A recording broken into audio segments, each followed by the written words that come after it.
नमस्कार and welcome to this chronicle IAS platform. जैसा कि आप जानते ही हैं, हम लोग अपना टेस्ट पेपर डिस्कस कर रहे हैं इंडियन पॉलिटी, गवर्नेंस और आईआर का, जिसमें अगला क्वेश्चन आपके सामने है ये कि 14वां क्वेश्चन है कि कॉलेजियम सिस्टम जो है, जजेस के नियुक्ति से संबंधित जो कॉलेजियम प्रणाली है भारत में, उसकी लगातार आलोचना की जा रही है। तो ऐसे कौन से उपाय किए जाएं जिससे कि न्यायपालिका में जवाबदेही को और अधिक बढ़ाया जा सके। ये है प्रश्न।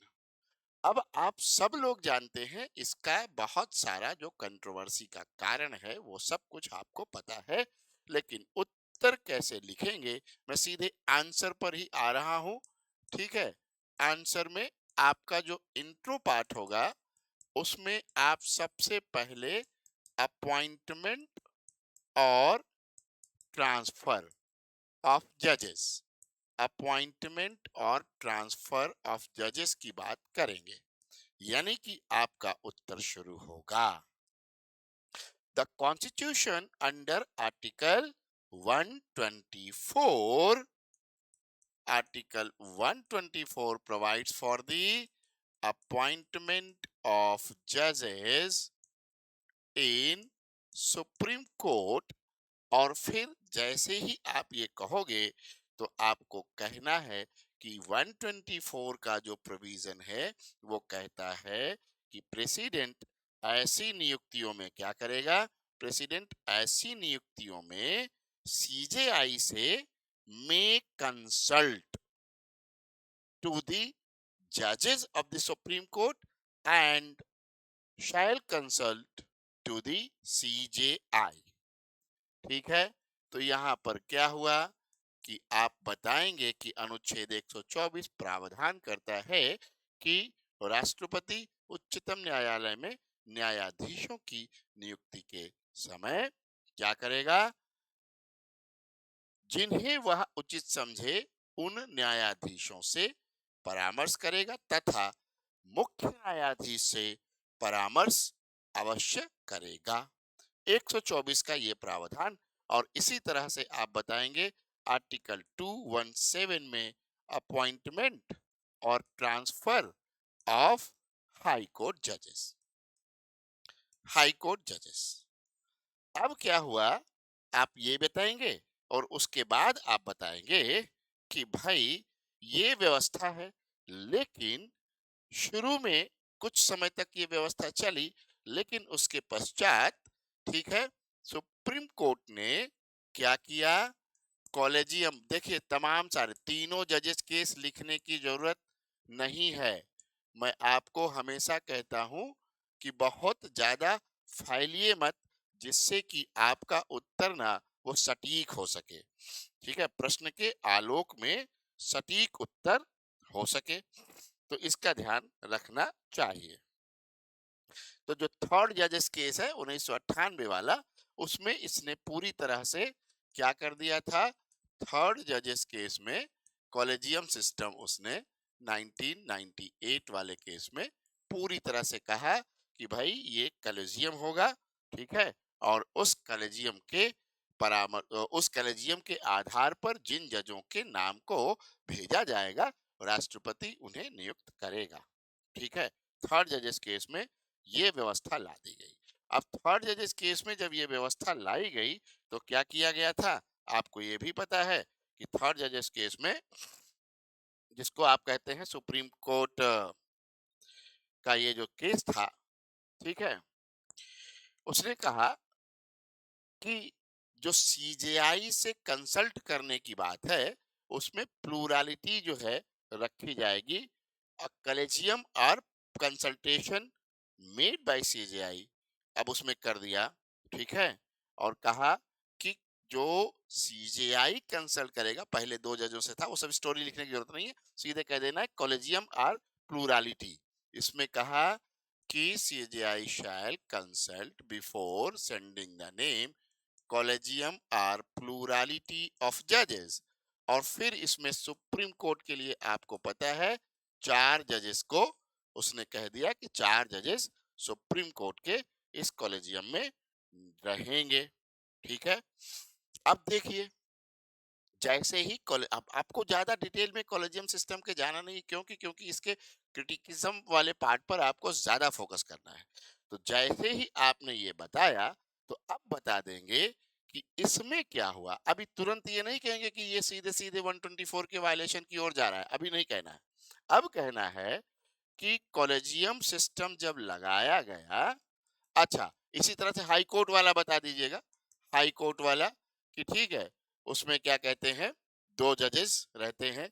हालांकि हाई कोर्ट से जब नाम आता है तो सुप्रीम कोर्ट का कॉलेजियम उस पर विचार करता ही करता है, लेकिन हाई कोर्ट में हाई कोर्ट का मुख्य न्यायाधीश प्लस दो सीनियर मोस्ट जजेस उसके कॉलेजियम में है।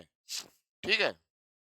अब सीधे उस सिस्टम को बताने के पश्चात आप सीधे कहेंगे कि कॉलेजियम सिस्टम जो है, चूंकि ये जो है क्या कर रहा है, इन दी अपॉइंटमेंट एंड ट्रांसफर, अब यहां दोनों एक साथ कर दीजिएगा, इन दी अपॉइंटमेंट एंड ट्रांसफर ऑफ जजेस, इसने क्या किया, it has created dominance of only judiciary. और सिंस देन, और उसी के पश्चात जो है इसका क्रिटिसिज्म होने लगा। सबसे पहला क्रिटिसिज्म क्या आता है कि लैक ऑफ ट्रांसपेरेंसी है, पारदर्शिता का अभाव होता है। किस आधार पर किस न्यायाधीश के नाम को ये लोग चुनते हैं, क्या करते हैं क्या नहीं करते हैं, इसका कोई भी जो है नहीं है ट्रांसपेरेंट मामला। और चूंकि ट्रांसपेरेंसी नहीं रहती है, इसलिए इनकी अकाउंटेबिलिटी भी सेट करना कठिन काम हो गया है। लैक ऑफ अकाउंटेबिलिटी, जवाबदेही का भी अभाव है। क्यों? क्योंकि नियुक्ति तो अल्टीमेटली प्रेसिडेंट के द्वारा हो रही है, यहाँ कोई जवाब देने वाला है नहीं। आपको पता है, यहाँ तक था कि ये लोग अपनी संपत्ति जो है वो पब्लिक नहीं करेंगे, बता देंगे लेकिन पब्लिक नहीं करेंगे। खैर छोड़िए, वो दूसरा मामला है। फिर उसके बाद क्या आता है, नेपोटिज्म, चार्जेस ऑफ नेपोटिज्म। और ये तो सभी जानते हैं, एक कहावत जो है, आलो, ये लिखना नहीं है आपको, आप लोग जानते ही हैं, भाई भतीजावाद इसमें बहुत ज्यादा हो गया है। ठीक है। ज्यादातर जजेस के परिवार के लोग जज बन जाते हैं, उनके रिलेटिव्स जज बन जाते हैं, बेटा बेटी बन जाता है। तो ये जो है कर दिया। और 2009 में इस पर एक लिख दीजिएगा कि लॉ कमीशन ने, विधि आयोग ने अपनी 2009 की रिपोर्ट में भी ये कहा था कि कॉलेजियम सिस्टम पर नेपोटिज्म के जो आरोप हैं वो लगते रहते हैं। और कहता है कि ये न केवल नेपोटिज्म बल्कि पॉलिटिकल जो है इन्फ्लुएंस का, पॉलिटिकल प्रिविलेज का भी यहाँ जजों की नियुक्ति में प्रमाण मिल रहा है। ठीक है। फिर उसके बाद कहते हैं कि ये पता नहीं कैसे कॉलेजियम चलता है कि इसमें वीमेन रिप्रेजेंटेशन बहुत कम है, वीमेन रिप्रेजेंटेशन जजेस में बहुत कम है। ठीक है। और फिर कहते हैं कि इसमें वैकेंसीज जो है जजेस की भी छोड़ रखी है। पूरे भारत में लगभग 380 जजेस अभी भी हाई कोर्ट में कम पड़ते हैं। ठीक है। तो कहा गया कि भाई ये तो समस्याएं हैं, इसकी आलोचना इस आधार पर, इन आधारों पर की जा रही है। तो अब इसको कैसे ठीक किया जाए? तो इसको ठीक करने के लिए आप सबको पता है 99th कॉन्स्टिट्यूशनल अमेंडमेंट एक्ट 2014 एक आया था।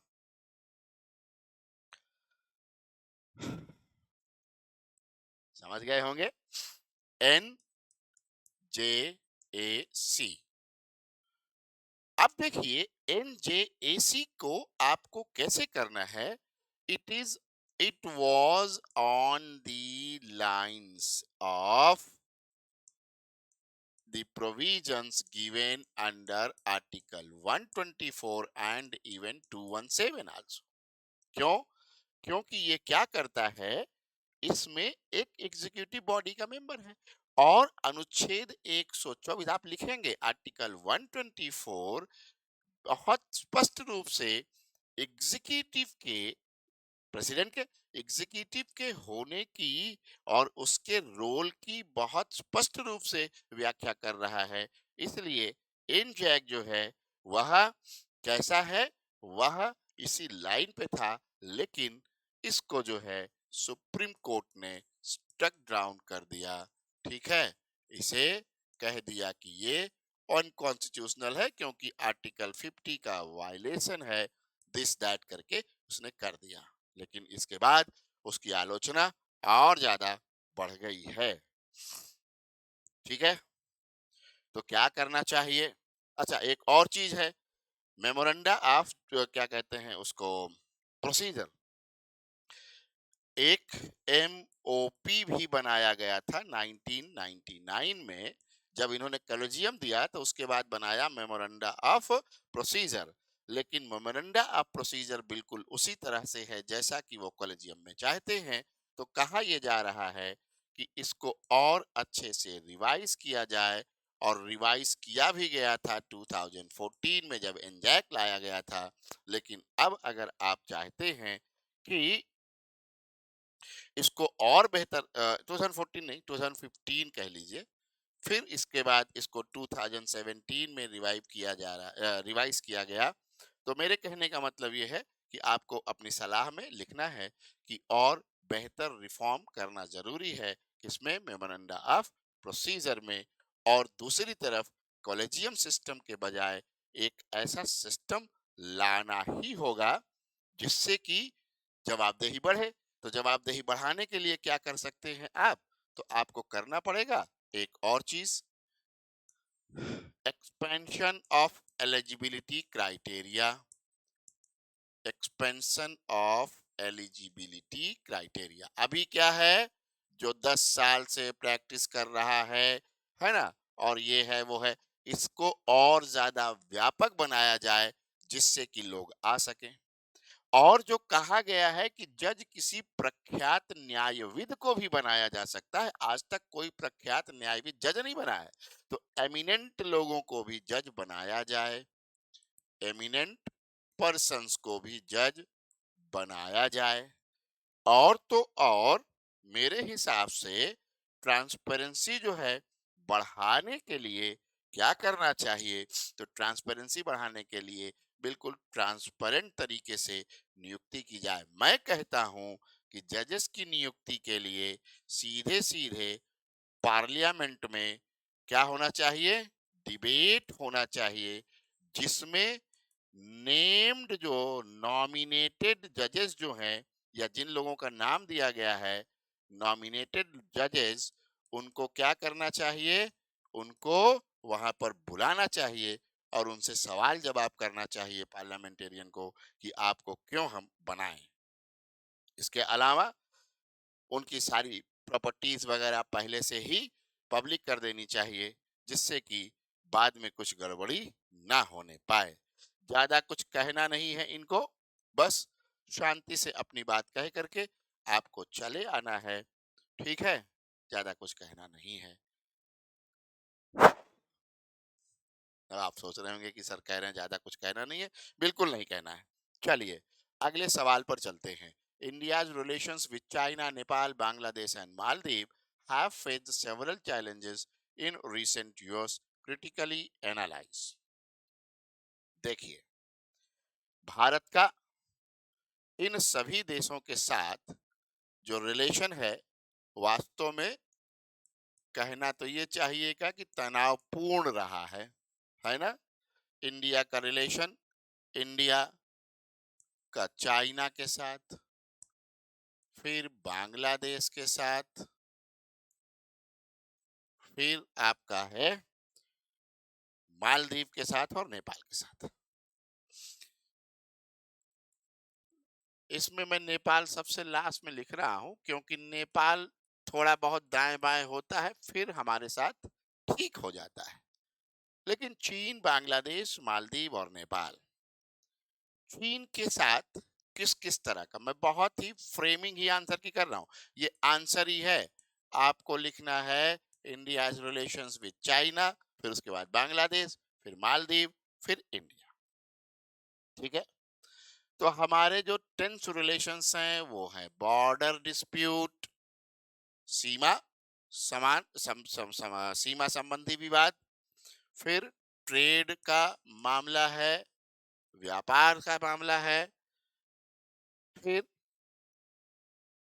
दक्षिण एशिया या फिर कह लीजिए पूरा एशिया, और अब तो ग्लोबल साउथ कहें आप कि जीएस में ग्लोबल साउथ में सुपर पावर कौन होगा, यह भी एक बड़ा टेंशन का कारण है।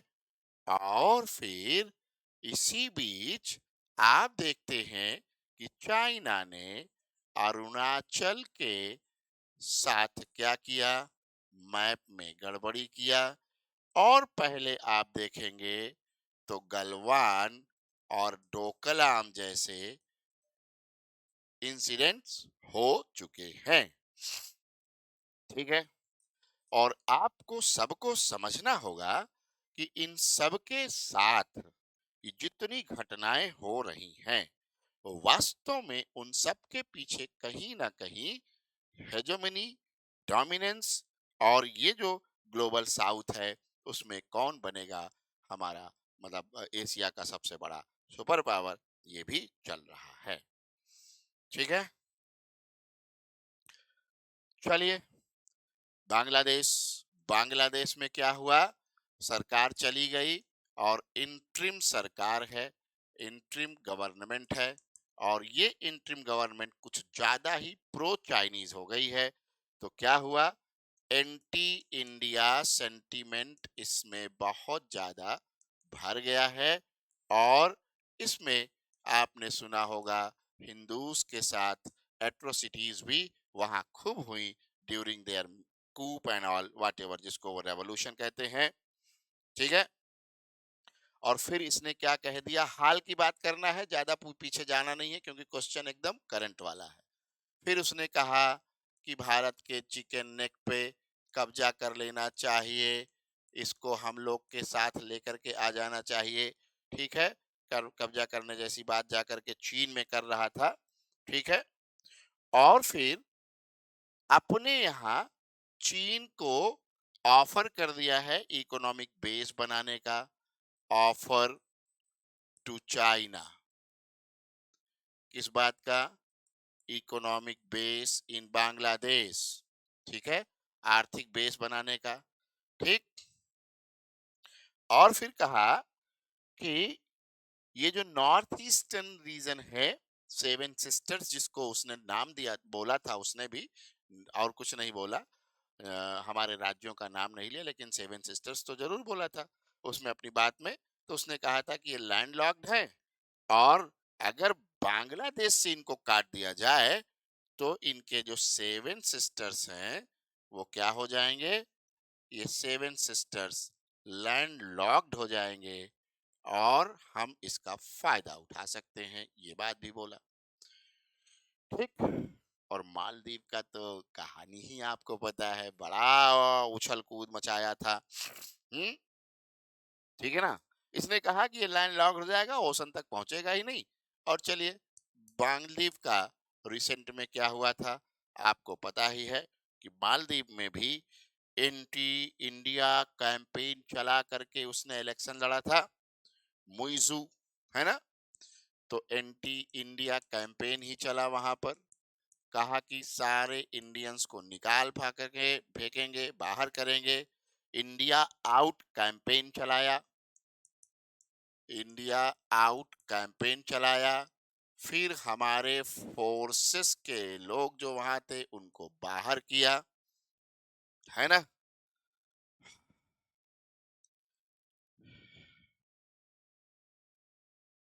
और जब भारत के अभी एकदम रिसेंट वाली बात करें, 2024 में जब लक्षद्वीप की यात्रा पर भारत के प्रधानमंत्री गए तो कैसा भद्दा रिमार्क दिया था, कमेंट किया था।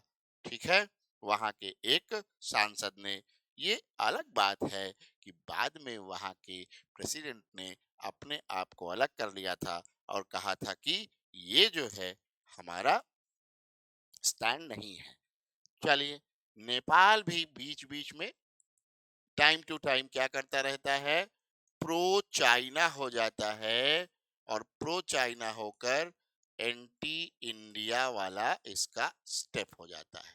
और इसका एक बहुत बड़ा कारण ये है कि नेपाल में जो कम्युनिस्ट पार्टी है उसका भी बड़ा प्रभाव हुआ है। तो इतनी चीजों के बीच में आपको क्या करना है, आपको इन सारी बातों का कर देना है। अब कह देना several challenges in recent years critically analyse. मैं इसी पेज पर एनालाइज कर दे रहा हूं, आपको लिख देना है बस। अब ऐसे में क्या है कि भारत के खिलाफ ये जितनी बातें हो रही हैं उनमें सबसे महत्वपूर्ण बात क्या है कि ये सारे के सारे कहीं ना कहीं से, पहली बात तो बैक्ड बाय चाइना है, चाइना इटसेल्फ, और बैक्ड बाय चाइना। चाइना चाहता क्या है, चाइना चाहता है दी स्टेबिलिटी इन इंडिया, डिस्टेबलाइजेशन चाहता है वो इंडिया में। क्यों चाहता है, क्योंकि इसकी इकोनॉमिक ग्रोथ को किसी तरह से डिरेल किया जाए, आर्थिक वृद्धि या समृद्धि को किसी तरह से पीछे किया जाए, कमजोर किया जाए, जिससे कि उसको फायदा मिल सके। दूसरी तरफ वो अपना वन बेल्ट वन रोड का कॉन्सेप्ट लेकर के, ठीक है, ये जो चाल बेल्ट एंड रोड कॉन्सेप्ट है, बेल्ट एंड रोड, तो इसको लेकर के वो जो चल रहा है वो उसका सफल हो सके। तीसरी बात, ठीक है, कि जित उसका जो स्ट्रिंग ऑफ पर्ल्स का जो कॉन्सेप्ट है, स्ट्रिंग ऑफ पर्ल्स का जो कॉन्सेप्ट है वह भी सफल हो जाए, मोतियों का हार, यानी कि पूरा का पूरा सिल्क रूट पर उसका एकदम से कब्जा हो जाए, उसका अकेले का कब्जा हो जाए, यह भी वो चाहता है। इसी तरह से वो ये भी चाहता है कि भारत जो है पूरी तरह से मेरे नीचे रहे, ग्रिप में रहे, कमजोर रहे।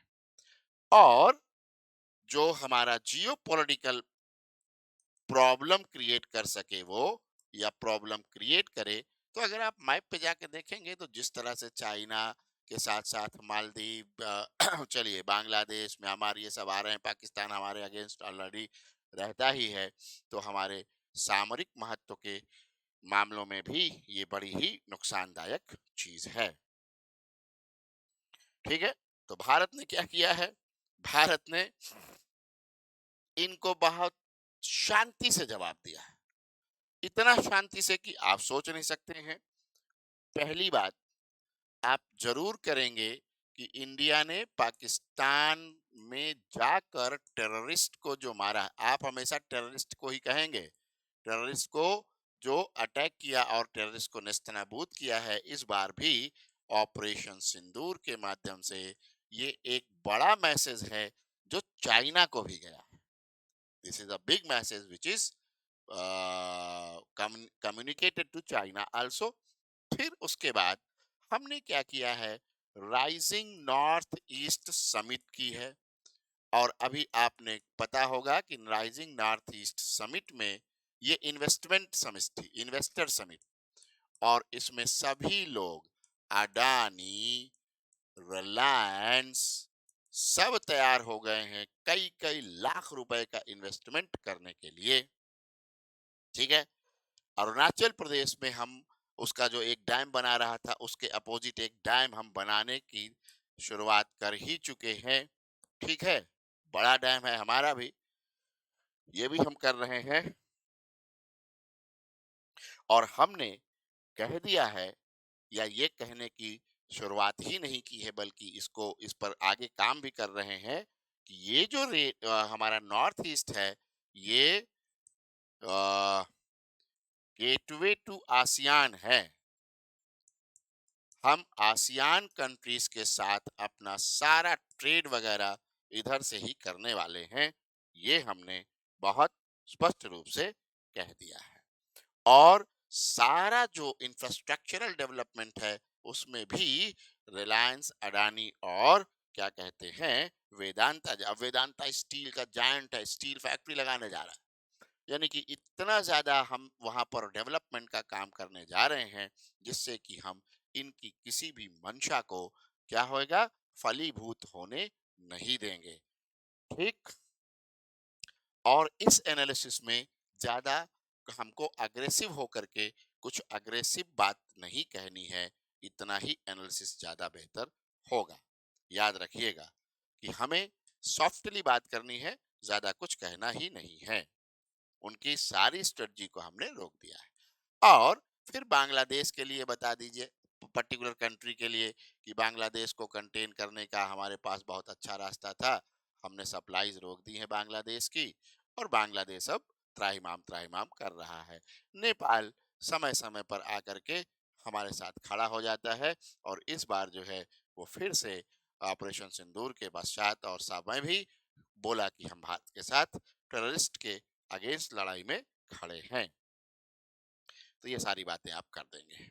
चलिए, और कंक्लूजन कर देंगे, बस हो गया। अगला सवाल जो कि बहुत मजेदार है, ये भी इंटरनेशनल रिलेशंस का है। India's Act East policy has evolved from economic diplomacy to strategic engagement। यानी कि अब जो लोग भी ये जानते होंगे उनको पता होगा कि दरअसल ये क्वेश्चन ना बड़ा ही मजेदार पूछा है। इकोनॉमिक डिप्लोमेसी जैसे ही कह दिया, इसका मतलब हुआ कि जब ये लुक ईस्ट पॉलिसी था उसकी बात कर रहा है। लुक ईस्ट पॉलिसी, जब लुक ईस्ट कहते थे इसको, तब हम केवल इकोनॉमिक डिप्लोमेसी कर रहे थे, हमारा केवल वही था। आज जब हमने इसको एक्ट ईस्ट कह दिया है, तो एक्ट ईस्ट जो है ये क्या हो गया है, ये स्ट्रेटजिक एंगेजमेंट भी हमारा जुड़ गया है, और इसी की चर्चा करनी है। तो कई बार प्रश्न को समझना बड़ा महत्वपूर्ण हो जाता है। आप समझ गए, आगे बढ़ जाते हैं। बहुत आसान है, सीधे इंट्रोडक्शन शुरू करिएगा। किससे? आंसर की बात कर रहा हूं मैं, सीधे आंसर। तो इंट्रोडक्शन शुरू करिएगा कि लुक ईस्ट पॉलिसी कब शुरू की गई, तो बता दीजिएगा कि भारत में 1992 में लुक ईस्ट पॉलिसी को, पूरब की ओर देखो की नीति को 1992 में लॉन्च किया गया। और जब इसको लॉन्च किया गया तो इसका फोकस किस पर था, तो भाई फोकस तो बताना ही पड़ेगा। तो इसका फोकस था ट्रेड पर, यानी व्यापार पर। ठीक है, ट्रेड पर और इकोनॉमिक रिलेशंस, आर्थिक संबंध। इंट्रोडक्शन यहीं से शुरू होगा। किससे? तो लुक ईस्ट पॉलिसी का दायरा भी छोटा था। South with south east Asia, दक्षिण पूर्व एशिया। ठीक है, इतने से था। ठीक। लेकिन 1992 के पश्चात जैसे जैसे, मैं थोड़ा ये जो बोलते रहा हूं ये भी आपको डालना है उत्तर में, जैसे जैसे क्या कहते हैं अंतरराष्ट्रीय या वैश्विक स्तर पर, ग्लोबल लेवल पर पावर शिफ्टिंग जैसे जैसे होने लगी, यानी कि मोर मल्टीपोलर वर्ल्ड होने लगा, तो उसी तरह से भारत ने जो है, भारत का भी जो रीजनल इन्फ्लुएंस था जैसे जैसे बढ़ने लगा, तो भारत ने अपनी जो पार्टनरशिप है, अपनी जो साझेदारी है, वह आसियान तक बढ़ा दी। ठीक है, भारत की साझेदारी आसियान तक बढ़ी। कैसे बढ़ी, किस आधार पर बढ़ी, तो ये जरूर लिखिएगा कि to adopt global shifts and power, global shifts in power dynamics and regional influence, India started to focus on ASEAN also। और फिर इसमें जो है आसियान के साथ पार्टनरशिप करने लगा। ठीक है, अब इसी को और ज्यादा एक्सटेंड किया गया, एक्सपैंडेड दिस स्ट्रेटजी। ध्यान से समझना, दिस स्ट्रेटजी, ये अभी इंट्रो ही चल रहा है। this strategy has been extended and expanded, विस्तारित किया गया और फैलाया भी गया, आगे भी बढ़ाया गया और फैलाया भी गया, विस्तार किया गया by the Modi government, by Modi government. ठीक। और जैसे ही इसको बढ़ाया गया तो क्या नाम रखा गया, and renamed as Act east Policy. अब पैराग्राफ चेंज करके आप सीधे एक्ट ईस्ट पॉलिसी पर आ जाएंगे। ठीक है। Act east policy included, included मतलब with trade and economic partnerships जो हमारा था, इसके साथ साथ included strategic engagement also, strategic engagement. ठीक है। स्ट्रेटेजिक एंगेजमेंट कैसे? तो पहला, स्ट्रॉन्गर थ्रू स्ट्रॉन्गर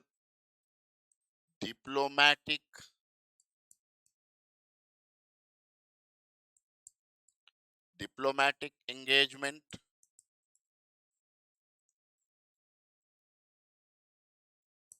यानी कि और ज्यादा जो है कूटनीतिक क्या कहते हैं वो साझेदारी, या यूं कहें कि एंगेजमेंट को क्या कहते हैं, मतलब हाँ, एक तरह से साझेदारी ही कहेंगे, आगे बढ़ाया गया। फिर हम लोगों ने डिफेंस, कनेक्टिविटी प्रोजेक्ट, सिक्योरिटी आदि क्षेत्रों में भी साझेदारी बढ़ाने लगे। फिर डिफेंस में पार्टनरशिप इन डिफेंस ला दिया इसी में। फिर कनेक्टिविटी प्रोजेक्ट्स लाए। कनेक्टिविटी, अभी आपको पता है आसियान के साथ कनेक्टिविटी प्रोजेक्ट हमारा पाइपलाइन में है। ठीक है। और सिक्योरिटी भी, ठीक है ना, सुरक्षा भी, इसे भी हमने एक्ट ईस्ट पॉलिसी में शामिल कर लिया। और इस तरह से हमने क्या किया, भारत को इंडो पैसिफिक रीजन में एक बड़ा स्टेक होल्डर बनाने की ओर आगे बढ़ गए। And thus India moved forward to have a greater stake in Indo Pacific region. और इसमें दो तीन देशों का नाम लेना बड़ा जरूरी है, इंक्लूडिंग जापान, ऑस्ट्रेलिया, जो कि पैसिफिक रीजन में आप बहुत ज्यादा महत्वपूर्ण मानते हैं, हम इनको आज भी। और फिर पैसिफिक रीजन में साउथ कोरिया को भी बहुत महत्वपूर्ण माना जाता है। तो इन सब के साथ भी हमने अपने एंगेजमेंट्स और सभी क्षेत्रों में बढ़ानी शुरू कर दी। और आपको तो पता ही है कि जापान और ऑस्ट्रेलिया आपके क्वाड के पार्टनर भी है, क्वाड में है, इसमें अमेरिका जोड़ दीजिए, बस हो गया, जिसको क्वाड 1 कहा भी जाता है। अब इससे क्या हुआ कि भारत ने जैसे ही इसको किया, तो आपको एनालाइज करना है, तो क्या होगा, एनालिसिस में इसका इम्पैक्ट बताना पड़ेगा। तो जहां ट्रेड हमारा, अब इसका इम्पैक्ट क्या हुआ, पॉजिटिव्स बहुत सारे कुछ हो गए, पॉजिटिव्स ही होंगे, नेगेटिव्स तो कुछ है ही नहीं। ट्रेड जो 2016 टू 2017 तक जो है, इस क्षेत्र में जो ट्रेड था वह $71 बिलियन था, $71 बिलियन। अभी बढ़ करके 23-24 में कितना पहुंचा, $130 बिलियन, $130 बिलियन इन 23-24। 7 दूनी 14, लगभग 2 गुने का इंक्रीज हो गया ट्रेड में। और आपको सबको, हम सबको पता भी है कि आसियान में हम फोर्थ लार्जेस्ट पार्टनर हैं, trade partner. In ASEAN we are the fourth largest partner, ये भी हमको आपको पता है, ठीक है। और जैसा कि मैंने कहा, कनेक्टिविटी प्रोजेक्ट्स यानी कि इंफ्रा प्रोजेक्ट्स भी हमारे शुरू हुए इन देशों के या इस क्षेत्र के साथ, कहा जाए देश नहीं तो उसमें एक है जो ट्राइलेटरल जो हाईवे है, कहाँ कहाँ का है, इंडिया, म्यांमार और थाईलैंड, ठीक। इंडिया, म्यांमार, थाईलैंड, इसको मैं आईएमटी से शॉर्ट फॉर्म में कहता हूं कि भारत, म्यांमार और थाईलैंड का ये त्रिय जो है पक्षीय राजमार्ग जो है, इस पर काम चल रहा है। अगरतला से निकलेगा अकहौरा की तरफ, और इसके साथ साथ एक हम लोग अगरतला से म्यांमार के लिए क्या कर रहे हैं, रेल लिंक भी निकाल रहे हैं। इसी तरह से हमने सिक्योरिटी के क्षेत्र में जो सबसे ज्यादा जरूरी था, मेरी टाइम सिक्योरिटी, इस पर भी काम किया। किन देशों के साथ मिलकर के, तो ज्वाइंट एक्सरसाइज की इंडो पैसिफिक रीजन में कई कई देशों के साथ, और जो है हमारा कोस्टल विजिट भी हमारे जो है देश के लोग करते रहे, पोर्ट्स की भी विजिट हमारी देश की नेवल फोर्सेस करती रही, और इस तरह से ये बढ़ा। अब जो है एक्ट ईस्ट पॉलिसी और किन चीजों पर ज्यादा एम्फेसिस कर रही है, तो हमारा एम्फेसिस एक्ट ईस्ट पॉलिसी का कहाँ पर है, तो कनेक्टिविटी पर है बहुत ज्यादा। नॉर्थ ईस्ट को हम कह चुके हैं कि इसको हम गेटवे टू आसियान बनाएंगे, और हम इस पर काम कर रहे हैं, और ये बनेगा जरूर, क्योंकि चाइना को कंटेन करना ही है। तो फिर इसका पर्पस ही है कि चाइना के जो अग्रेसिवनेस है, बांग्लादेश का जो क्या कहते हैं ये बहुत ही ट्रांजिशनल बिहेवियर रहता है, इन सब को कंटेन करना है अगर हमको, तो हमारे लिए ये बहुत जरूरी है कि हम ये कर सकें। तो इस तरह से आप देखेंगे कि एक जो हमारी पॉलिसी है वो इवॉल्व होती है कहाँ से और कहाँ तक पहुंच जाती है। कंक्लूडिंग रिमार्क्स दे दीजिएगा, उत्तर आपका कंप्लीट हो गया। इसके बाद अगला क्वेश्चन है, the role of e governance model like DigiLocker and UMANG in strengthening the citizen centric service delivery. नागरिक केंद्रित सेवा आपूर्ति में को और मजबूत करने में डिजी लॉकर और उमंग जैसे जो आपके क्या कहते हैं ई गवर्नेंस के मॉडल है, उनकी क्या है भूमिका ई गवर्नेंस में, यानी कि गवर्नेंस में, ये बताना है। फिर इसका कहूंगा मैं कि सीधे आंसर शुरू करूंगा। इंट्रो दीजिए किसका, डिजी लॉकर क्या है, और इंट्रो में ही यह भी बताइए कि उमंग क्या है। तो आपको पता है उत्तर बहुत शॉर्ट है इसका। डिजी लॉकर क्या है, तो डिजी लॉकर एक तरह का पर्सनलाइज्ड क्या कहते हैं स्टोरेज स्पेस है, जो हर व्यक्ति के आधार से लिंक्ड है, और यह पूर्णतः सुरक्षित भी रहता है, ठीक है। डिजी लॉकर क्या हुआ, एक तरह का पर्सनल स्टोरेज है, ठीक है, पर्सनल स्टोरेज है, और आधार से लिंक्ड है, हाईली सिक्योर्ड है, और इसका एक्सेस जब कोई देता है, जैसे हमारी सूचना है, हम अगर देते हैं किसी को एक्सेस, तो वह वहां तक पहुंचता है एक ओटीपी के माध्यम से, जो आधार की ओटीपी के रूप में हमारे आपके पास आती है। इसका मतलब ये हुआ कि ये जो है क्या हो गया, डिजिटलाइजेशन ऑफ सर्विसेज है, डिजिटलाइजेशन ऑफ सर्विस करता है, डिजिटलाइजेशन करता है सेवाओं का, ठीक है। और जो डिजिटल वर्जन हमारे डॉक्यूमेंट का है, उस तक पहुंचने के लिए जब हम अनुमति देते हैं तो कोई भी एजेंसी, जैसे मान लो बैंक से हम लोन ले रहे हैं या बैंक को कुछ और कर रहे हैं, तो वहां पर ये हो जाता है कि वह डिजी लॉकर से सीधे अपनी सारी हमारी जो है केवाईसी उठा लेता है। इसको डिजिटल इंडिया इनिशिएटिव के तहत शुरू किया गया था ministry of electronics and IT द्वारा। इसी तरह से अब आप बताएंगे कि उमंग क्या है।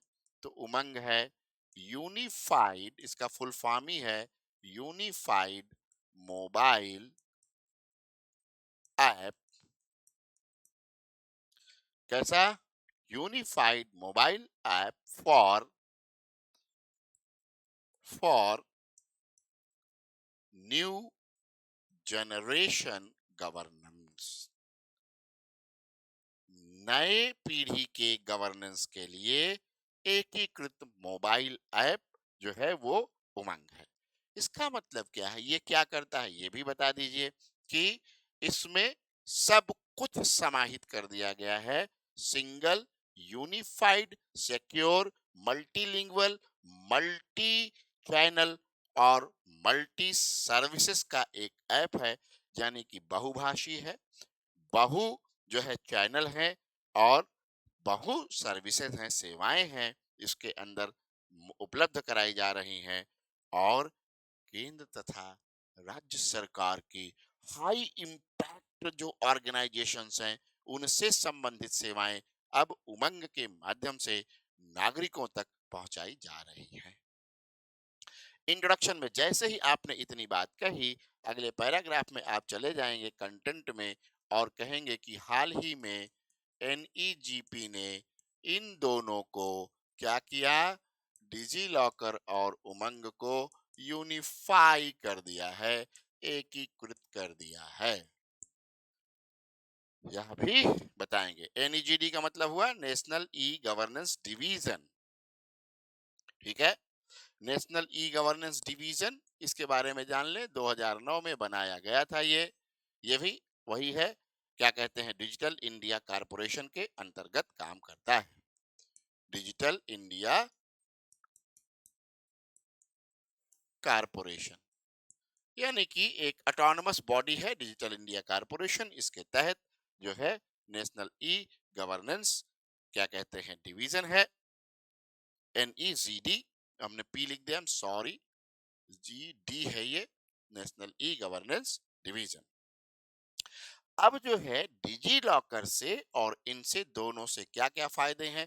तो डिजी लॉकर का फायदा है कि हाईली जो है सिक्योर्ड रूप में हमारी आपकी इंफॉर्मेशंस रखी हैं जो कि आधार से कनेक्टेड है और इजी एक्सेस है। तो इससे क्या होता है, फिजिकल डॉक्यूमेंटेशन की समाप्ति हो जाती है। डिजी लॉकर से क्या फायदा, ठीक है, तो इजी एक्सेस है, इजी एक्सेस है। वन कैन अलाउ, जैसे ही आप अलाउ करते हैं एक्सेस मिल जाता है। फिर फिजिकल डॉक्यूमेंटेशन का सारा काम खत्म हो गया। जैसे पहले क्या होता था, लोन वगैरह कोई लेता तो कितनी लंबी प्रक्रिया से गुजरना पड़ता था। अब वो भौतिक दस्तावेज बनाया ही नहीं जा रहा है, तो कोई दिक्कत ही नहीं है। यानी कि इसका काम ही बिल्कुल न्यूनतम हो गया है और हाईली सिक्योर्ड है, अति सुरक्षित है। बिना आपकी अनुमति के आपकी सूचना तक कोई पहुंच नहीं सकता, क्योंकि बिना ओटीपी आए वो खोलेगा ही नहीं। चलिए, इसी तरह से उमंग जो है वह एक ही प्लेटफॉर्म पर सब कुछ दे रहा है। तो इसका मतलब हुआ कि जो है उमंग और इन दोनों को जब एकीकृत कर दिया जाएगा तो फिर ई गवर्नेंस में कर दिया गया, तो अब ई गवर्नेंस में बहुत बड़ा जो है आमूल चूल परिवर्तन आने वाला है। यानी कि क्या हुआ, एक्सेस बहुत अधिक बढ़ गया, नागरिकों की सेवाओं तक पहुंच अब बहुत बढ़ जाएगी। जो है सरकारी सेवाओं तक लोगों की, नागरिकों की पहुंच बहुत बढ़, नागरिक केंद्रित है तो नागरिक ही आएंगे इसमें बार बार। ठीक है, और नागरिकों को, सिटीजन्स को क्या होगा, citizens can get or shall get, not can बल्कि shall get multiple services, अनेक प्रकार की या बहु, मल्टीपल ही है, अनेक विभिन्न सेवाएं, मल्टीपल विभिन्न सेवाएं क्या होंगी, वो एक ही स्थान पर मिल जाएंगी, क्योंकि दोनों को क्या कर दिया है, यूनिफाई कर दिया है। ठीक है, अब इससे क्या होगा, इन सब से फायदा होगा। ई गवर्नेंस का जो सबसे बड़ा पर्पस है कि ई गवर्नेंस के द्वारा करना क्या है, तो 3 E's को बढ़ाना है, ये अपने आप बढ़ जाएगा। 3 E's का मतलब हुआ एफिशिएंसी, इकोनॉमी और इफेक्टिवनेस, प्रभावकारिता, कार्यकुशलता, मितव्ययिता एवं प्रभावकारिता गवर्नेंस में बहुत ही उच्च स्तर पर पहुंचेगी। ठीक है, फिर ट्रांसपेरेंसी बहुत अच्छे लेवल पर पहुंच जाएगी, पारदर्शिता भी बढ़ जाएगी, और क्या होगा, एक्सेसिबिलिटी बहुत बढ़ जाएगी, एनहांस्ड एक्सेसिबिलिटी, एक्सेसिबिलिटी सेवाओं तक जो नागरिकों की पहुंच है वह बहुत अधिक बढ़ जाएगी, और इस तरह से डिजिटल इंडिया का जो एम है, उद्देश्य है, वह भी अचीव हो जाएगा और सभी सेवाएं स्ट्रीमलाइंड हो जाएंगी। तो इतनी बातें अगर आप कह देते हैं तो ये आपका उत्तर। बस कंक्लूडिंग रिमार्क्स इस तरह से को जो प्रश्न के अनुसार है, कंक्लूडिंग रिमार्क्स 1-2 लाइन में दे दीजिए, काम खत्म हो गया। हालांकि ये कंक्लूडिंग रिमार्क्स ही है, ये बढ़ जाएगा वो बढ़ जाएगा, सब कुछ हो जाएगा। ट्रांसपेरेंसी, अकाउंटेबिलिटी भी डाल देना है, अकाउंटेबिलिटी भी बहुत हद तक जो है वह बढ़ जाएगी। This is what DigiLocker and Umang will provide us, that's it.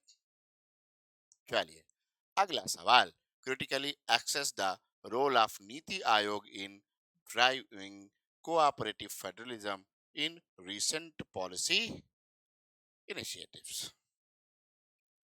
भाई देखो, नीति आयोग को अब कोई, बहुत लोग ये बताने लग जाएंगे, सीधे आंसर पर आइए, बहुत लोग ये बताने लग जाएंगे कि कोऑपरेटिव फेडरलिज्म है क्या, ज्यादा जरूरत नहीं है। अगर किसी को बताना है तो इंट्रो में केवल यही बताएगा, the constitution of India itself envisages for a cooperative federalism where both the center and states cooperate with each other to achieve the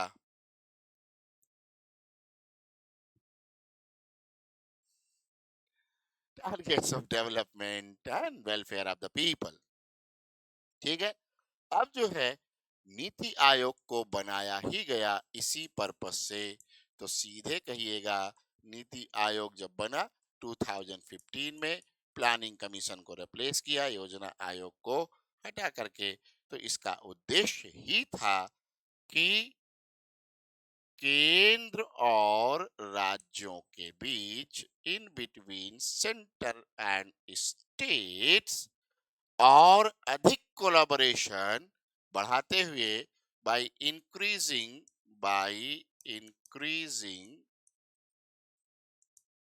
collaboration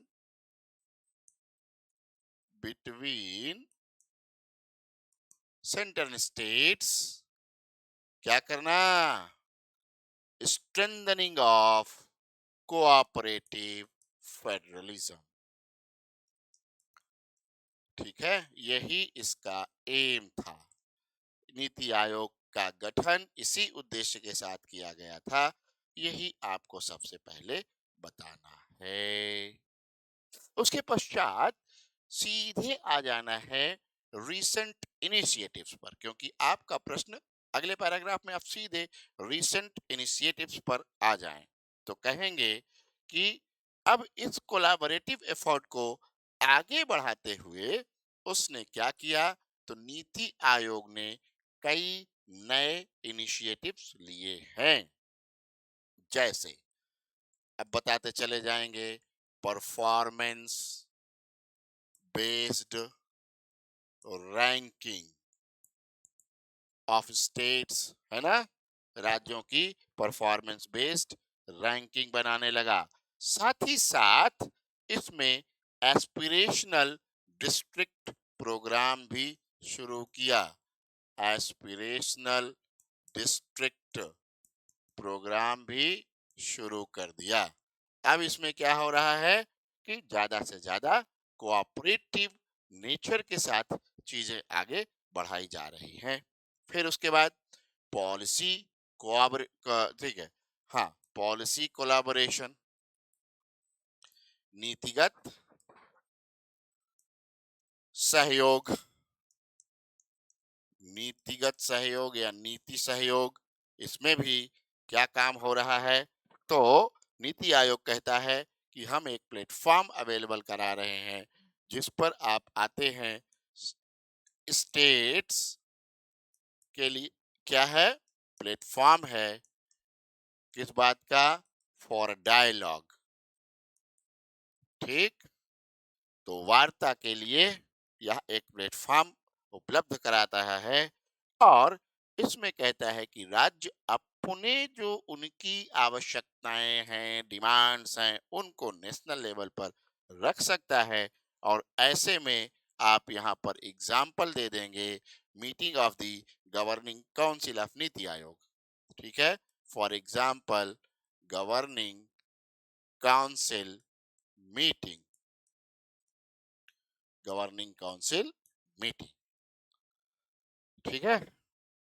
इसमें जानते हैं कि सारे राज्य आते हैं और स्टेट जो है कि जो प्रायोरिटीज हैं, इसमें कहा जाता है कि राज्य की जो वरीयताएं हैं, state priorities are aligned with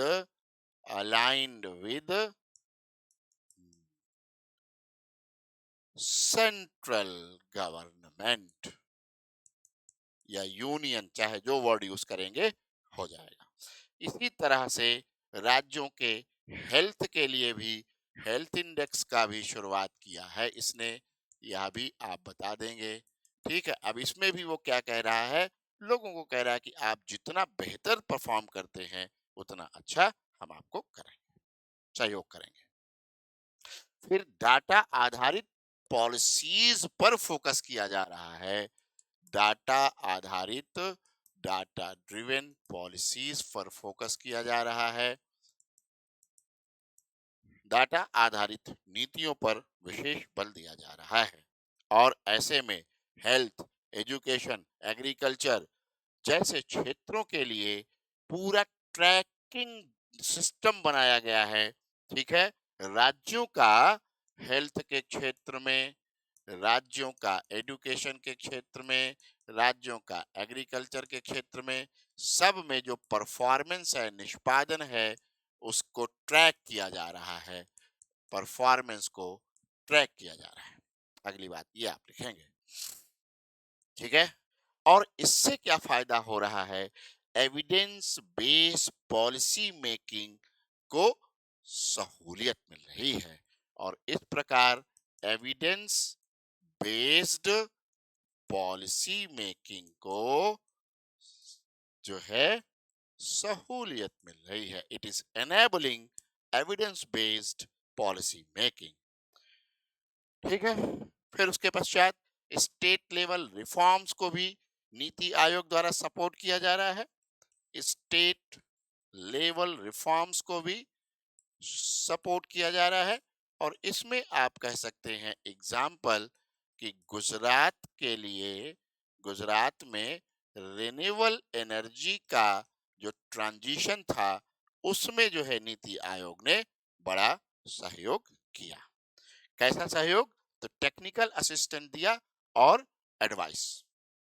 लेकिन अब जो है आपको चूंकि क्रिटिकली एनालाइज करना है, तो भाई नीति आयोग के सामने कई तरह की चुनौतियां हैं, या यूं कहें कि क्रिटिसिज्म भी है इसका, उसको छोड़ना नहीं है।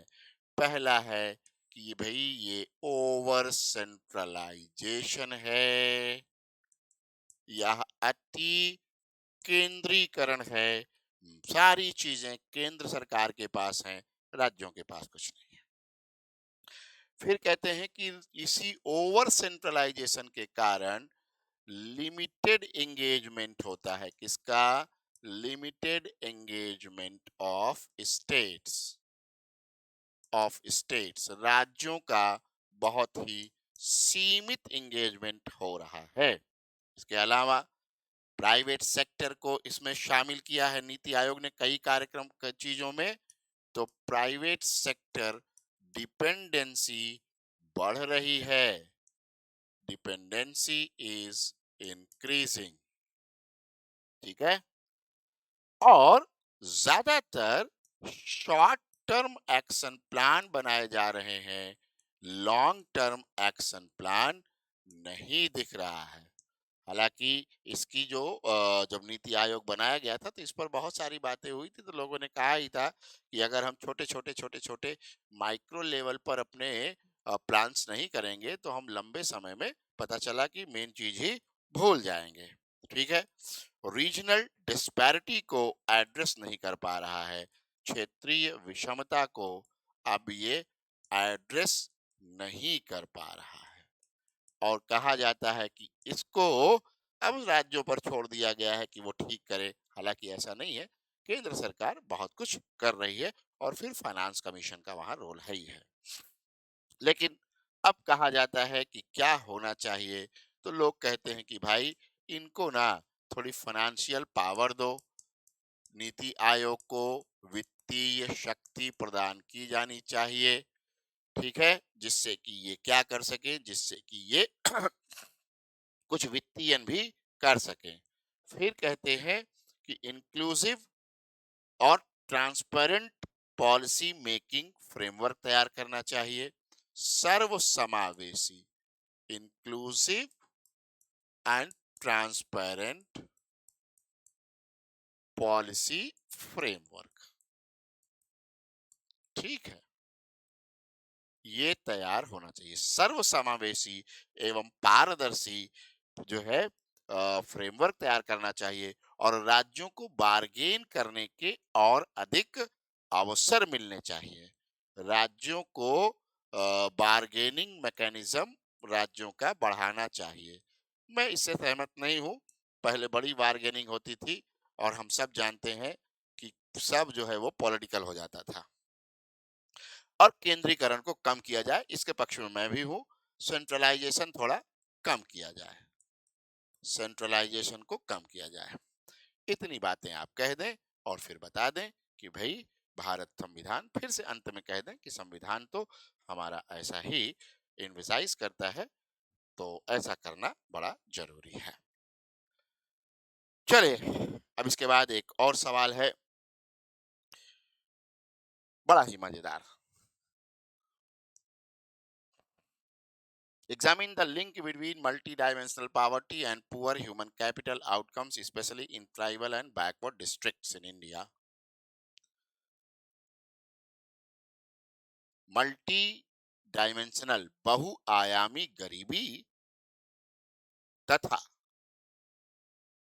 कमजोर मानव पूंजी के बीच जो है, जो रिश्ता है, उसको एग्जामिन करना है। देखिए, इस पर उत्तर जो लिखना है उसको इस स्टोरी के हिसाब से समझ लीजिए, हमेशा आपको उत्तर याद रहेगा। कल पहले क्या होता था कि गरीबी को हमेशा, आपका इंट्रो मान लो शुरू हो गया है, ठीक है, चलिए अगले पेज पे करते हैं। मान लीजिए आपका आंसर शुरू हो गया है और इसमें मैं स्टोरी सुना रहा हूं, ये स्टोरी आपको डालनी है। पहले क्या होता था कि गरीबी जो है वह किस टर्म में मापी जाती थी, तो कहा जाता था कि भाई पैसा है तो गरीबी नहीं है, यानी कि मनी के टर्म्स में, धन के टर्म्स में, धन के रूप में ही गरीबी का मापन किया जाता था। यानी कि कौन गरीब है? जिसके पास धन नहीं है, जिसके पास पैसा नहीं है। लेकिन समय के साथ चीजें बदलती हैं और फिर यह पाया गया कि ऐसा नहीं है। गरीबी इस धन के अभाव से कहीं ज्यादा व्यापक है, ज्यादा ब्रॉडर है। और फिर उसी में मल्टी जो है डायमेंशनल पावर्टी की बात आती है। तो कहा गया कि मल्टी डायमेंशनल पावर्टी का मतलब क्या हुआ? A person is poor. कोई एक व्यक्ति है, मैं कहानी के रूप में समझा रहा हूं और आपको थोड़ा लिख भी रहा हूं या थोड़ा थोड़ा लिख रहा हूं, ठीक है। कोई एक व्यक्ति गरीबी झेलता रह सकता है, और अगर कोई एक व्यक्ति मान लो गरीब है, तो वो कई तरह के मल्टीपल डिसएडवांटेजेस से को भोगता है। और ये जो मल्टीपल डिसएडवांटेजेस हैं, यही है मल्टी डायमेंशनल पावर्टी। यानी कि कोई व्यक्ति यदि गरीब है, तो वह बहुत अनेकों प्रकार के जो है अभावों को भोगता है, और इसे ही मल्टी डायमेंशनल पावर्टी समझा गया। यूएनडीपी ने मल्टी डायमेंशनल पावर्टी का इंडेक्स भी निकालना शुरू किया था, ठीक है। ये बड़ा जरूरी रहेगा बताना कि यूनाइटेड नेशंस डेवलपमेंट प्रोग्राम ने मल्टी डायमेंशनल पावर्टी का इंडेक्स भी निकालना शुरू किया। और इसमें बता देना है आपको, इसके 3 हेड रखे उसने: हेल्थ, एडुकेशन, स्वास्थ्य, शिक्षा और जीवन स्तर, लिविंग स्टैंडर्ड, लिविंग स्टैंडर्ड। और इन 3 बेसिस में 10 चीजों को उसने लिया। लिविंग स्टैंडर्ड में उसने कहा कि भाई पानी पीने के लिए है कि नहीं, जल, वाटर, सैनिटेशन, सैनिटेशन कैसा है, ये बड़ा जरूरी है। फिर उसने कहा इलेक्ट्रिसिटी है कि नहीं है, बिजली, इलेक्ट्रिसिटी। फिर उसने कहा कि क्या उसके पास कुकिंग का क्या माध्यम है, कुकिंग फ्यूल, फ्यूल, फूल नहीं, I am sorry, cooking fuel, क्या वो अभी भी लकड़ी या कोयले में बना रहा है या उसके पास है। जमीन कैसी है उसके घर की, फ्लोर। और फिर उसकी संपत्ति क्या है, असेट्स। 6 चीजें उसने लिविंग स्टैंडर्ड में ले ली। एजुकेशन में केवल 2 ही चीज ली: कितने साल से स्कूल में है, स्कूलिंग वर्ष, स्कूलिंग ईयर, और एनरोलमेंट, नामांकन। हेल्थ में उसने 2 चीजें ली: चाइल्ड मोर्टालिटी, और दूसरा लिया, अब हेल्थ में दूसरा क्या लेगा, न्यूट्रिशन, न्यूट्रिशन। अब जो है इन 10 में से आपको लिखते चले जाना है एकदम सारी बातें ऐसे ही। और कहा कि अगर 1/3 डिप्राइवेशन है, तो फिर इसका मतलब ये हुआ कि he is the person is under multi dimensional poverty. ठीक है, अगर 10 में से 3 चीजें या 1/3 से वो वंचित है, इसका मतलब मल्टी डायमेंशनल जो है उसमें है। अब इस सवाल का दूसरा भाग है कि ये जो बहुआयामी गरीबी है, इससे जो ह्यूमन कैपिटल है उसका कैसे लॉस होता है, और उसका ह्यूमन कैपिटल का आउटकम क्या है। और फिर आपके प्रश्न में जोड़ दिया है विशेष रूप से ट्राइबल और बैकवर्ड डिस्ट्रिक्ट्स में, तो सीधे आप उसी तरफ चले जाइए, ठीक है, डिस्ट्रिक्ट्स में। तो अपने प्रश्न को सीधे मोड़ देंगे कि अब जो है ये मल्टी डायमेंशनल पावर्टी जो है, ये क्या हो रही है, जो ट्राइबल क्षेत्र है और जो बैकवर्ड एरियाज हैं या क्षेत्र हैं, जिले हैं, उनमें इसका बहुत ज्यादा प्रभाव है। और इससे जो ह्यूमन कैपिटल है वह बहुत ज्यादा प्रभावित होता है। और बताना शुरू करेंगे कि इन एरियाज, अच्छा कारण क्या है, तो इन एरियाज में ट्राइबल और बैकवर्ड जो क्षेत्र हैं, डिस्ट्रिक्ट्स हैं, उसमें संसाधनों और अवसरों तक पहुंच में बहुत ज्यादा भेदभाव है, डिस्क्रिमिनेशन। उनको मिलता ही नहीं है, आपको भी पता है, सबको पता है। Discrimination in access to resources resources and opportunities, अवसरों तथा संसाधनों तक पहुंच में बहुत ज्यादा भेदभाव किया जाता है। आप यहाँ जातिवादी का कुछ बात करिएगा नहीं। वहीं दूसरी तरफ बहुत ही लिमिटेड एक्सेस होता है, limited access to health services, स्वास्थ्य सेवाओं तक बहुत कम पहुंच होती है। इसी तरह से एजुकेशन की सेवाओं तक बहुत कम पहुंच होती है। इंफ्रास्ट्रक्चर भी बहुत कमजोर होता है।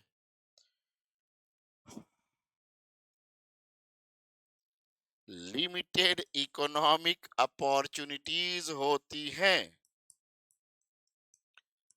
और इन सब का जो कलेक्टिव प्रभाव पड़ता है वह होता है, दे these all hinder in the hinder the development of human capital। ये सभी पूर्णता में क्या करती हैं, मानव पूंजी के विकास में बहुत बड़ी बाधा बनती हैं। कई बार तो स्थिति यह होती है कि ये जो मल्टी डायमेंशनल पावर्टी है इन क्षेत्रों में, वह इंटर जनरेशनल जनरेशनल पावर्टी के रूप में भी पाई जाती है, या यूं कहें कि अंतर जो पीढ़ीगत गरीबी है वह भी इस क्षेत्र में पाई जाती है। तो जब यह सब होता है तो यहाँ पर पुअर ह्यूमन कैपिटल पाया जाता है, और पुअर ह्यूमन कैपिटल के कारण क्या होगा, इकोनॉमिक डेवलपमेंट और ग्रोथ कम हो जाएगी, इनकी सोशल मोबिलिटी कम होगी, बहुत लिमिटेड रहती है, और इस तरह से अंततः कहेंगे कि इनकी ओवरऑल वेल-बीइंग भी कम होती है।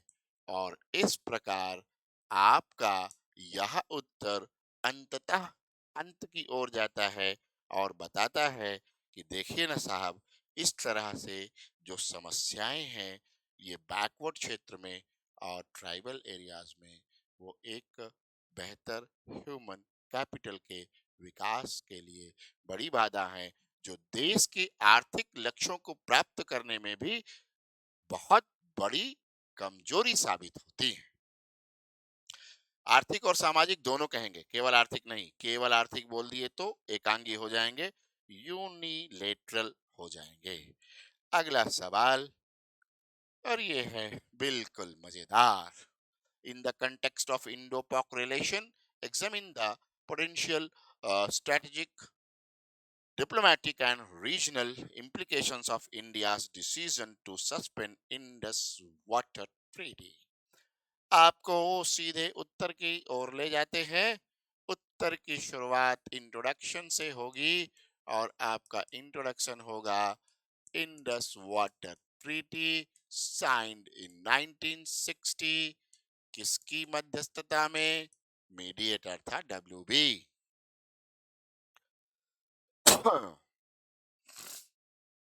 हाल ही में, अब आगे आप बढ़ जाएंगे कि recently after the Pahalgam attack, the government of India decided that it should be kept in abeyance। ठीक है, तो CCS ने, कैबिनेट कमेटी ऑन सिक्योरिटी ने, इसको एबियंस में डाल दिया।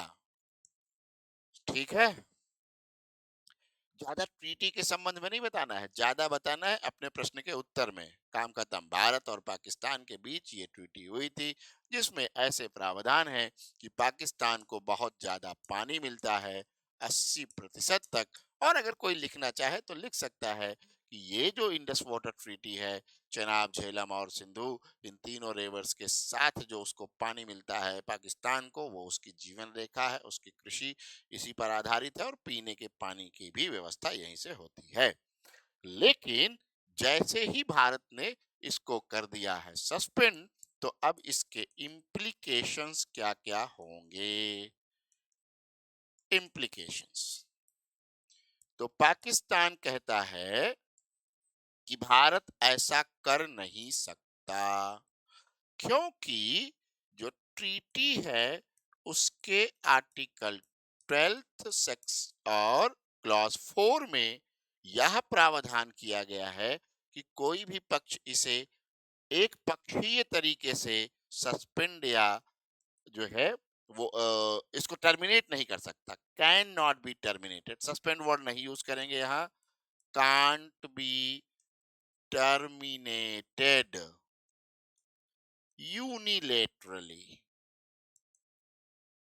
यूनिलेटरली एक पक्षीय तरीके से इसे टर्मिनेट नहीं किया जा सकता है जब तक कि म्यूचुअली रेटिफिकेशन ना किया जाए, मतलब म्यूचुअल आधार पर आपसी जो है रेटिफिकेशन के साथ ही इसको टर्मिनेट किया जा सकता है।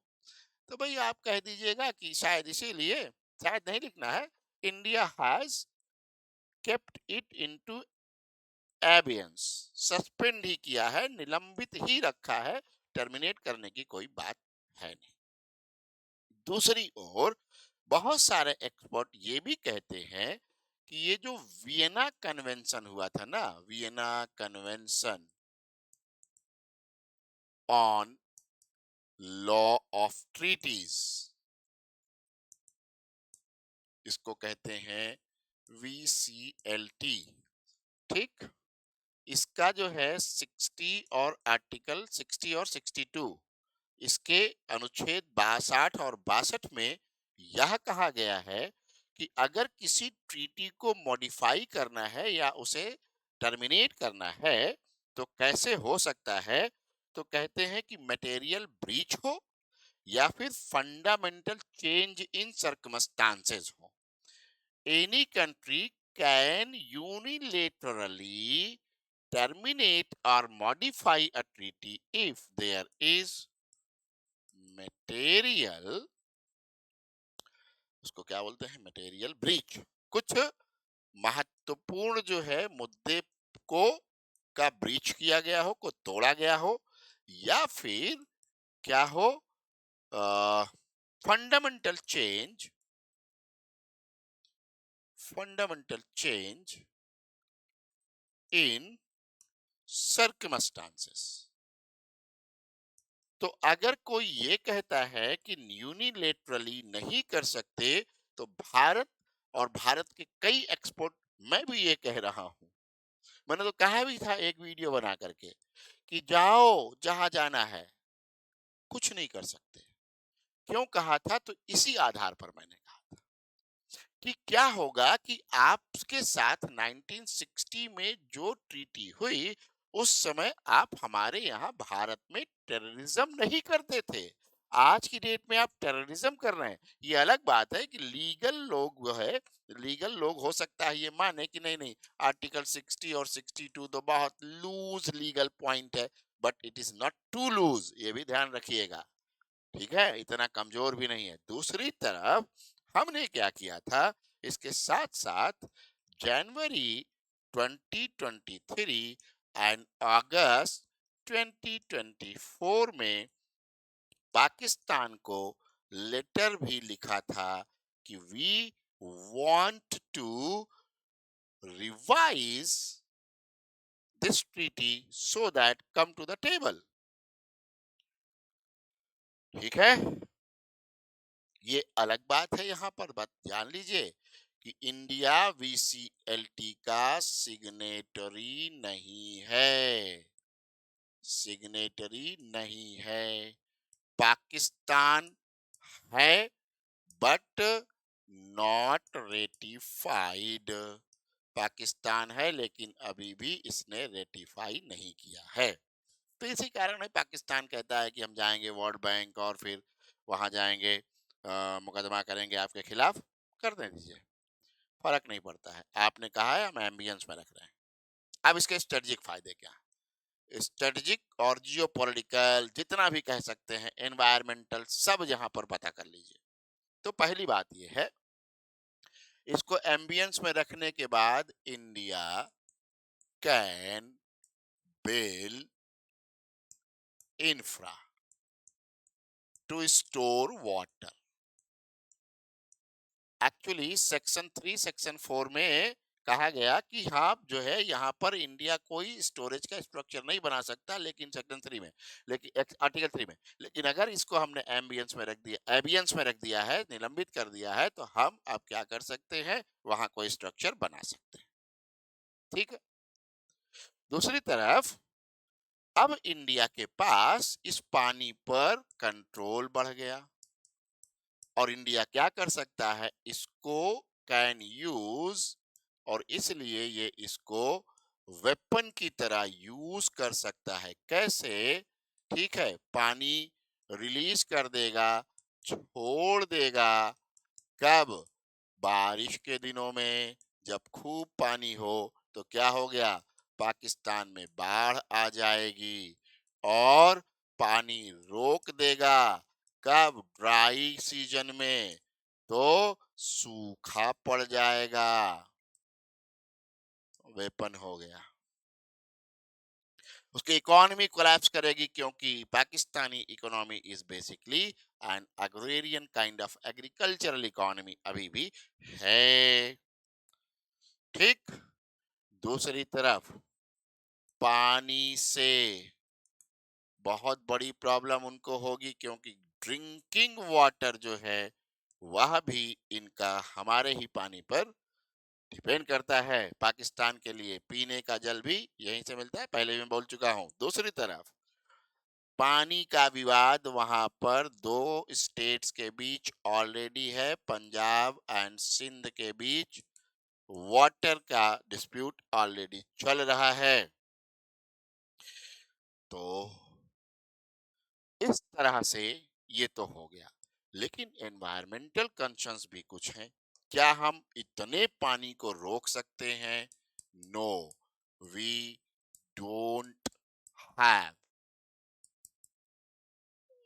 इंफ्रा, यानी कि हमारे पास इतने डैम वगैरह नहीं है कि हम इस पूरे पानी को रोक सकें, पहली बात। दूसरी तरफ हमारे इसके कारण हो सकता है कि कुछ नेबरिंग कंट्रीज लाइक चाइना और बांग्लादेश हमारे खिलाफ भी ऐसी स्ट्रेटजी, ऐसी रणनीति बनाने की कोशिश करें। लेकिन कोई बात नहीं, हमने हाई रिस्क स्ट्रेटजी मान करके ही इसको लिया है, तो कोई बात नहीं, करें। जैसे इसका एक एग्जांपल भी है कि चाइना ने डोकलाम के रकस के दौरान एक काम किया था 2017 में। China withheld the data of water, withheld sharing the data of water। ठीक है, लेकिन वास्तव में यह एक बोल्ड असर्शन है, बोल्ड असर्टिव रोल है, sorry bold assertive diplomatic step है जो कि भारत ने लिया है। ठीक है, इसमें कुछ रिस्क रह सकता है, कोई बात नहीं है। हम पाकिस्तान जैसे देश को डील करने के लिए, छोटे मोटे रिस्क उठाने के लिए, या कुछ बड़े हाई स्टेक डिप्लोमेसी में करने के लिए तैयार हैं। हाई स्टेक डिप्लोमेसी का मतलब होता है जिसको चूज करने पर, जिस ऑप्शन को आप चूज करते हैं, उस ऑप्शन को चूज करने के बाद इस बात की संभावना बनी रहती है कि कुछ बड़ा गड़बड़ भी हो सकता है, लेकिन फायदे बड़े होते हैं। कहावत है, high risk high gain, no risk no gain. मैं कहता हूं चलो भाई, कोई बात नहीं, हमने ये लिया है, लेकिन हमने कुछ तैयारी की होगी और बहुत सारी तैयारी की है। तो इस तरह से आपका ये जो क्वेश्चन का आंसर है ये भी कंप्लीट होता है।